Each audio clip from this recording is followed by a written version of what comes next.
Hey everyone, Kadeem here, and today we're covering the third law of gold from the book The Richest Man in Babylon. But before we go there, if you like the content, feel free to like this video and subscribe to the channel. That way you'll always see when new content is created and it'll help to push this content before more people. Without further ado, let's go ahead and jump right in. Gold clingeth to the protection of the cautious owner who invested under the advice of men wise in its handling. Who do you listen to for advice? Would you rather listen to a guru, somebody who's studied that particular field for a specific amount of time, who's practiced it, or somebody who just talks about it and doesn't actually practice it or do anything with it? They don't even work in the field. It's a little hobby of theirs and they do it here and there maybe.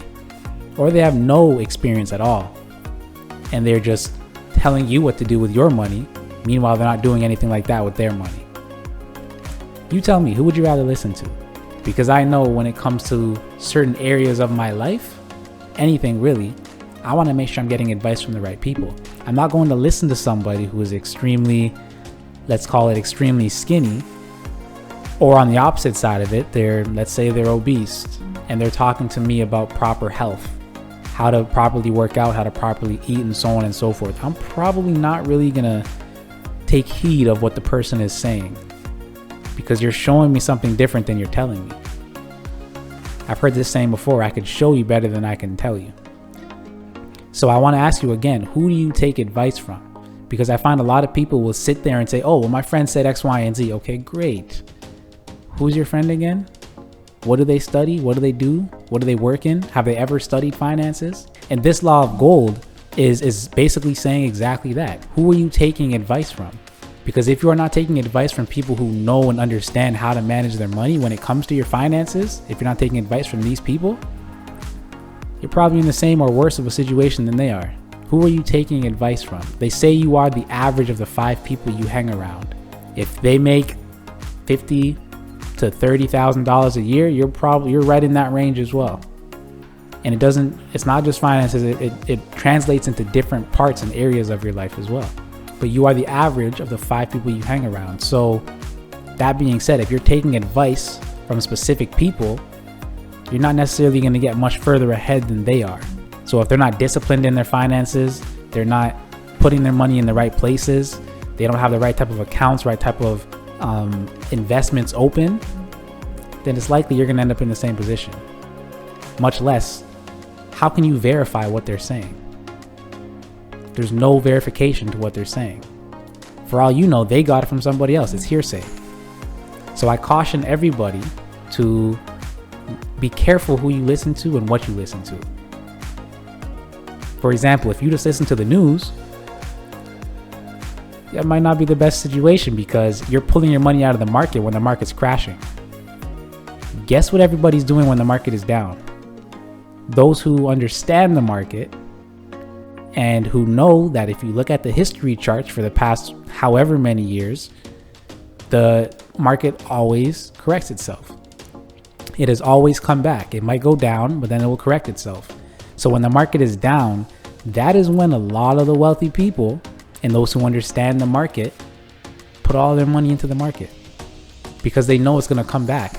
There are still humans on the planet. We're still buying goods and services. So of course, Walmart's still going to be open. Of course, these tech industries and tech companies are still going to flourish, right? People are still driving cars. These Hyundai, Mazda, so on, Honda, whatever. They're going to be doing well. They may not be doing well right now, but people are still buying vehicles. So of course, they're going to recover. Some of them may not. But again, when you understand investments, you understand how to read certain things in the market and read companies, then you're typically okay. You understand I'm putting my money into the market because it's not going to do anything for me sitting under my mattress. It's not going to do anything for me sitting in a bank account. Let me put it in the market. Let me leave it there because it's going to come back. So again, if you're listening to the news, they're telling you typically pull out your money when the market's crashing. If you do that, you're going to lose. You don't necessarily lose money until you pull out the money. If you leave it in the market, it can correct itself and you can gain some of your money back or all of your money back. Who knows? I'm not going to tell you because I don't know where your money is. But the general principle is the market has corrected itself with every downturn. After it falls, within a span of 2 to 5 years, and 5 is on the long side, it corrects itself and it comes back stronger than it's ever been. So I caution you again, be careful who you listen to for advice. You wouldn't go to a hair salon and ask for advice on your vehicle. It makes no sense. So why is it that you're going to your friends who, let's say, work in completely different fields, never really studied finance, but you're listening to them for financial advice? That doesn't make sense to me. So when it comes to your investments, you want to make sure that you're listening to the right advice, the advice from the right people. It's not only the right advice because you don't know what the right advice is if it's coming from the wrong people, but if it's coming from people who have been vetted, who understand, who've been studying this thing for 7+ years, who have been in it and doing it for 5 or 7 years, okay, cool. Now you can kind of take some advice from them. Would you listen to somebody who is piled up to the neck in debt? Would you listen to that person for financial advice or investment advice? Probably not. And I'm speaking about bad debt, not good debt. You probably wouldn't listen to them. So again, if you're sitting there listening to your friends, that's cool. I'm just saying, what credibility do they have? If you're listening to the bank teller, what credibility does that person have when it comes to investments?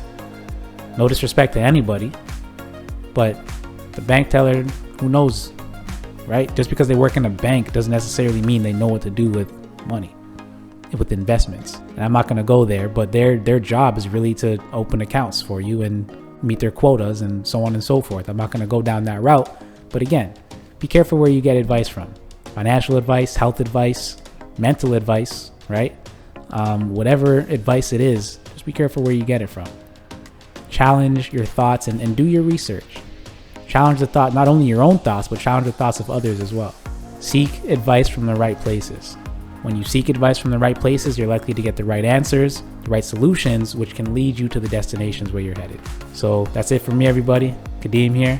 Stay happy, stay healthy, and stay blessed.